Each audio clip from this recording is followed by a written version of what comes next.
Im Tennis gibt es die unterschiedlichsten Spielertypen. Es gibt die Spielertypen, die alles zurückbringen und sehr defensiv spielen. Es gibt aber auch die Hardhitter, die auf alles drauf panieren, was ihnen in den Weg kommt. Und um diese soll es heute gehen. Wie spielt ihr am besten gegen Spieler, die auf jeden Ball sehr offensiv spielen, die hart aufschlagen? Was könnt ihr machen? Das hier gibt es in meinem neuen Video. 3 Tipps für euch. Viel Spaß!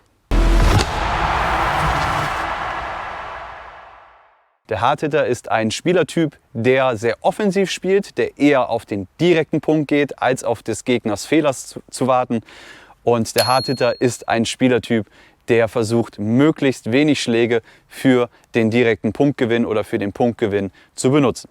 Und über solche Gegner seid ihr mit Sicherheit auch schon mal gestolpert und ihr wisst sehr wahrscheinlich genauso gut wie ich, dass es sehr unangenehm ist, gegen solche Spielertypen zu spielen, weil sie einen nie in den Rhythmus lassen. Das wird natürlich zu kurzen Ballwechsel führen, was natürlich dann, wenn ihr gerade ein Spielertyp seid, der sehr von der Kontinuität, der sehr viel vom Schlagrhythmus eben abhängig ist, wenn ihr so ein Spielertyp seid, werdet ihr euch natürlich gegen Hardhitter erstmal schwer tun. Doch deswegen gibt es dieses Video. Was könnt ihr machen?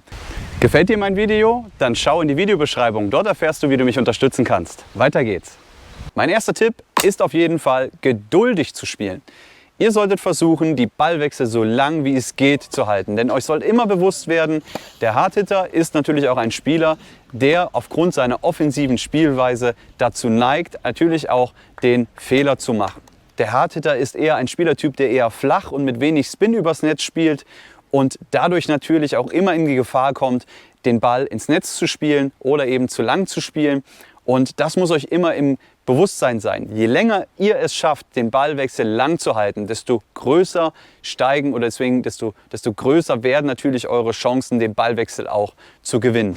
Und da schließt jetzt auch mein Tipp Nummer 2 an, nämlich, dass ihr lernen solltet, mit eben direkten Punkten des Gegners eben klarzukommen und diese zu akzeptieren. Es wird immer so sein, dass natürlich jemand, der eine sehr offensive Spielweise hat und das natürlich immer so macht, der natürlich auch auf diese Spielweise eingespielt ist und sicherlich einige Punkte mit seiner Spielweise erzwingen wird. Und da müsst ihr einfach versuchen, cool und relaxed zu bleiben, das einfach so hinzunehmen. Natürlich werden meistens bei einem Hardhitter auch euch schnelle Aufschläge erwarten. Und da müsst ihr einfach cool bleiben, locker bleiben, das wegstecken und auf eure Chance warten, auf eure Chance hoffen.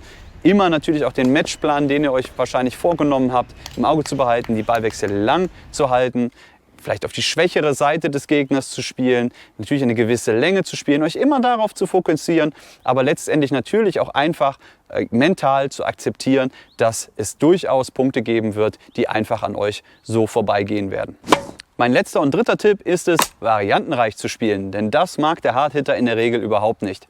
Nicht immer nur da eure Topspin-Bälle spielen, sondern streut einfach auch mal einen Slice ein, dass der Hardhitter gezwungen wird, natürlich auch nach unten zu gehen, nicht mehr diese flachen, schnellen Bälle spielen kann, also im Prinzip daraus gezogen wird, was er eigentlich gerne spielt. Das solltet ihr versuchen, auch mal ans Netz zu gehen, beim Aufschlag zu variieren und nicht immer den gleichen Rhythmus zu spielen, denn das ist meistens das, auf das sich dann eben der Hardhitter einen guten Flow aufbauen kann und das solltet ihr versuchen zu vermeiden. In meinem kommenden Video wird es wieder spannend, denn da geht es darum, was könnt ihr machen, mehr Selbstvertrauen zu gewinnen. Bis dahin schaut euch meine Videos an, die ich euch jetzt hier einblende. Es gibt viel auf meinem Kanal zu entdecken und dann sehen wir uns beim nächsten Mal. Bis dahin, euer Martin.